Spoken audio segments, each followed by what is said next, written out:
Coba kalau kita buat industri seperti ini, kita dapat royaltinya, kita dapat pajak perusahaannya, kita dapat pajak pribadinya, kita dapat biaya ekspor keluar, kita bisa dapat penerimaan negara bukan pajak. Semua dapat. Yang paling penting membuka lapangan kerja yang sebanyak-banyaknya. Bisa 7.000, saya kenal kemarin di Konawe 27.000, yang di Morowali 45.000. Ini yang dibutuhkan rakyat.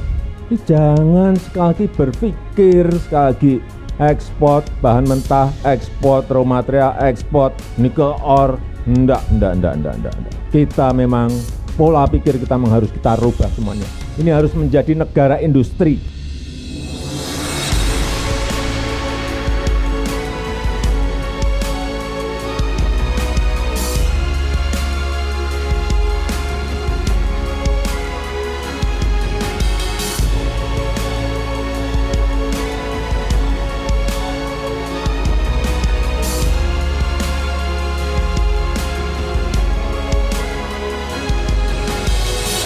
Bumi Indonesia cukup kaya akan bauksit, bahan tambang untuk industri aluminium ingot. Deposit di Indonesia sekitar 1,2 miliar ton atau sekitar 4% dari cadangan dunia. Setelah selama puluhan tahun lebih banyak mengekspor bauksit, Indonesia belakangan mulai masuk dalam jajaran negara produsen alumina, yakni produk olahan biji bauksit yang tinggal selangkah lagi menjadi aluminium. Dengan 3 smelter bauksit yang sudah beroperasi, Indonesia kini mampu memproduksi sekitar 2 juta ton per tahun smelter grade alumina. Sebagian besar untuk pasar ekspor dan hanya sekitar 25% dikonsumsi oleh PT Indonesia Asahan Aluminium Inalum yang berkedudukan di Asahan, Sumatera Utara.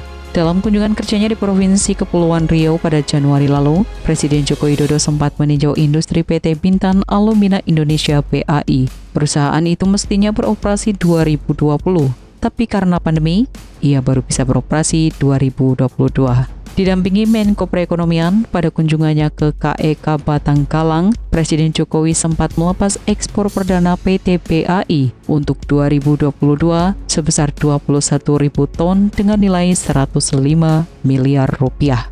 Presiden Jokowi juga menekankan pentingnya hilirisasi industri dan menghentikan ekspor bahan mentah. Ia mendorong agar pelaku usaha pertambangan melakukan pengolahan bahan mentah menjadi barang jadi atau setengah jadi, sehingga meningkatkan nilai tambah dari produk tersebut.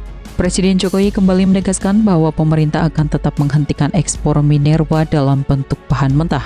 Meskipun kebijakan tersebut nanti akan mendapatkan protes dari berbagai negara melalui Organisasi Perdagangan Dunia (WTO). Sejumlah industri, terutama di Eropa, menentang kebijakan itu karena dianggap menghalangi persaingan bebas mendapat barang mentah. Mereka yang mengadu ke WTO. Indonesia sendiri membutuhkan sekitar 1 juta aluminium per tahun dan hanya bisa dipasok 250.000 ton dari PT Inalum. Kekurangannya impor. Dalam beberapa tahun ke depan, diharapkan seluruhnya bisa diisi dari industri aluminium dalam negeri. Dengan cadangan bauksit yang ada, Indonesia juga punya potensi memenuhi kebutuhan aluminium sampai beberapa puluh tahun ke depan. Dengan potensi tambang 1,2 miliar ton, 4% dari cadangan dunia, Indonesia menjadi negara terbesar ke-6 sebagai pemilik tambang bauksit.